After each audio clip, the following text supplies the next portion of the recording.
Ilyas dan Ilyasa alaihi salam. Sepeninggal Nabi Sulaiman, rakyat Bani Israel mengalami kemunduran. Praktik sihir mulai muncul lagi dan mereka menciptakan Tuhan baru, yaitu Ba'i. Keadaan pun menjadi semakin kacau. Saat itulah Allah mengutus Nabi Ilyas untuk mengembalikan keimanan rakyat Bani Israel. Sama seperti kaum Bani Israel terdahulu, kali ini pun mereka menentang dengan keras dakwah Nabi Ilyas. Mereka menuduh Nabi Ilyas sebagai orang gila. Bahkan ketika Nabi Ilyas menyampaikan azab Allah, kaum Bani Israel tetap saja membangkang. Azab Allah sungguh dahsyat, yaitu datangnya musim kemarau yang panjang sampai 3 tahun.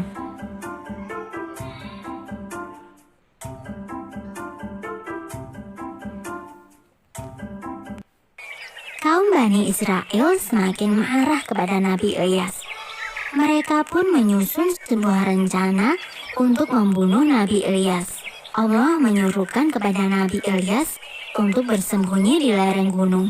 Dan dengan perlindungan dari Allah, Nabi Ilyas tetap aman di dalam gua dan tidak pernah ditemukan. Suatu ketika, saat sedang berlari dari kejaran kaum Bani Israel, Nabi Ilyas bersembunyi di rumah seorang wanita tua.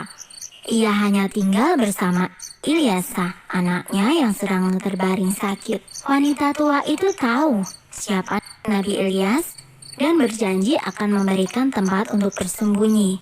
Ia pun memohon agar Nabi Ilyas berdoa bagi kesembuhan anaknya. Nabi Ilyas memenuhi permintaan wanita tersebut. Dan atas izin Allah, Ilyasa pun sembuh dari penyakitnya. Setelah itu, Ilyasa menjadi pengikut sekaligus murid dari Nabi Ilyas. Ilyasa mendapat pendidikan langsung dari Nabi Ilyas. Ia selalu menemani kemanapun Nabi Ilyas pergi. Ada kisah yang menyebut bahwa Ilyasa adalah anak angkat Nabi Ilyas.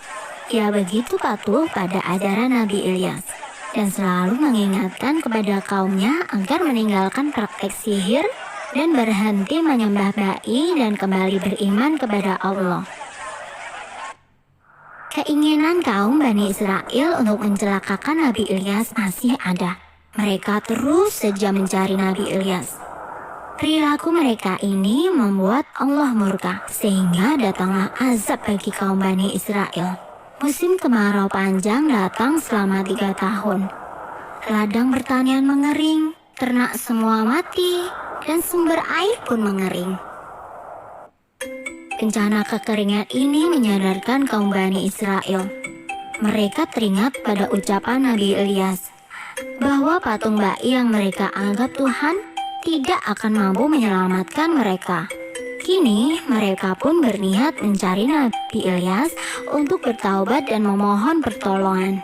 Atas izin dari Allah, kaum Bani Israel berhasil menemukan Nabi Ilyas. Mereka bertaubat dan menyatakan beriman kepada Allah. Kaum Bani Israel menepati janji mereka. Kini mereka hidup dengan tentram dan beribadah sesuai dengan ajaran Nabi Ilyas. Setelah Nabi Ilyas wafat, Ilyasa meneruskan perjuangan sang Nabi untuk terus berdakwah. Dan kemudian Allah mengangkat Ilyasa sebagai nabinya. Selama masa kepemimpinan Nabi Ilyas dan Nabi Ilyasa, kaum Bani Israel hidup dalam kemakmuran dan kedamaian. Selesai. Sumber dalam Al-Quran tentang Nabi Ilyas dan Ilyasa. Dan sesungguhnya, Ilyas benar-benar termasuk salah seorang Rasul-Rasul. Surat As-Sofa'at ayat 123. Dan ingatlah akan Ismail, Ilyasa, Zulkifli. Semuanya termasuk orang-orang yang paling baik. Quran Surat Sad ayat 48.